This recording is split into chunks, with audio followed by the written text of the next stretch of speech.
Hello, local history fans. I'm home, social distancing, and I hope you all are too.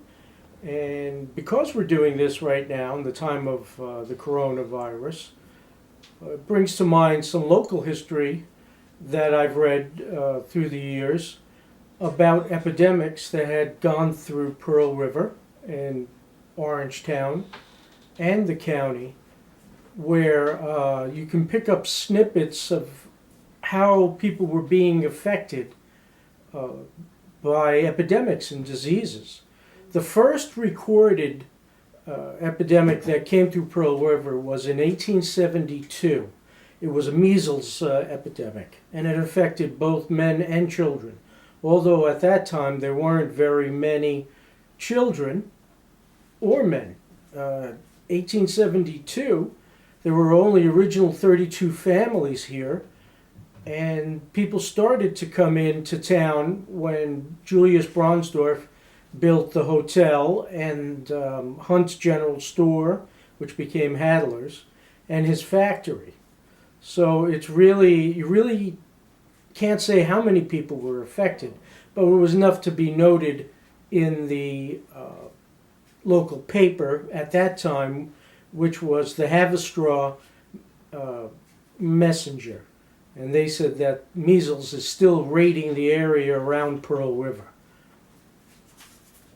The next disease they had coming through was smallpox, and it was brought here by a man named Warren Post. Warren was a blacksmith, and he had been working in Paterson, New Jersey, and smallpox was raging there.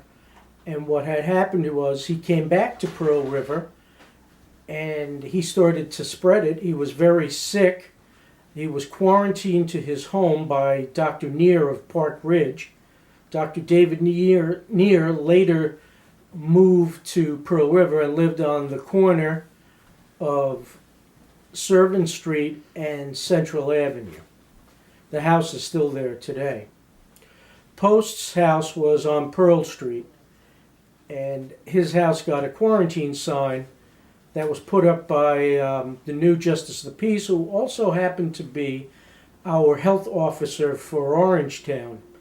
So he would post signs from one end of the street to the other, and then on the home, and nobody could go in or out except those closest to him who were willing. Post recovered. He didn't die. In 1905, he bought the first motorcycle that was ever seen in Pearl River.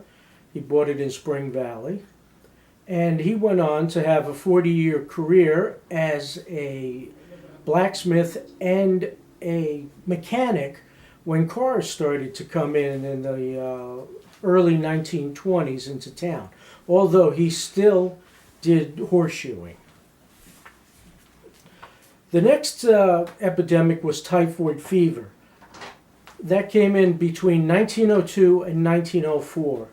Again, those who were afflicted were quarantined in their homes.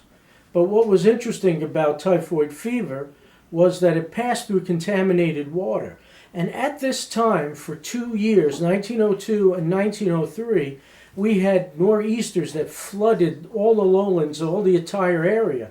Flooded farmyards, and the waste that was in the farmyards and the cesspits where people's waste went overflowed during this flooding, and water that was used for drinking was contaminated also.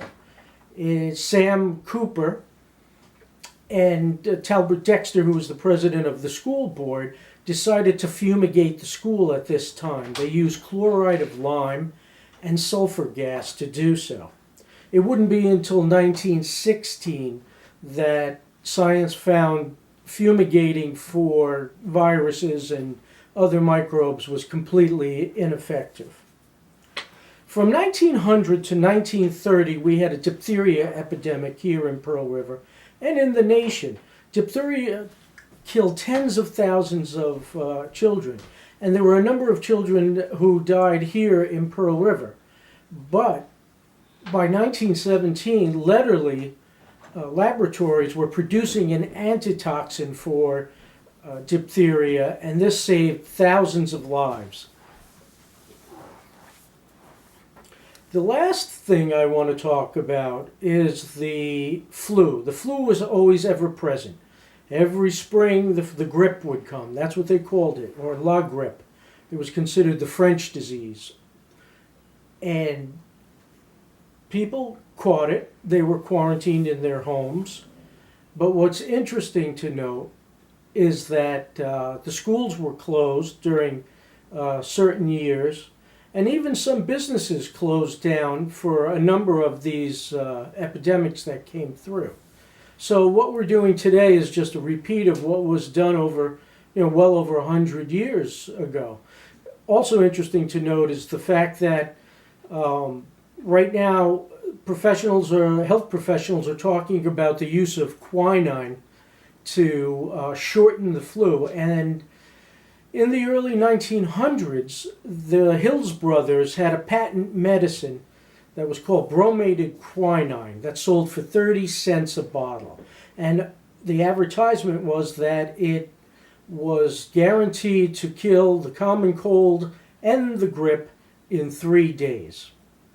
Now, whether this is all true, we're going to find out now as I speak. They're testing quinine on the coronavirus in humans. There's human testing going on right now.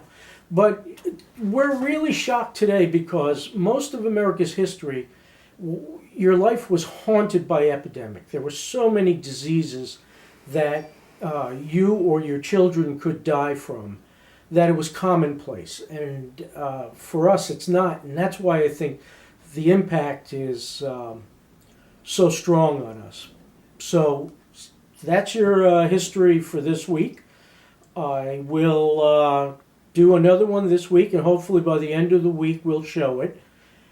Thank you for watching, and stay safe and stay segregated in your homes.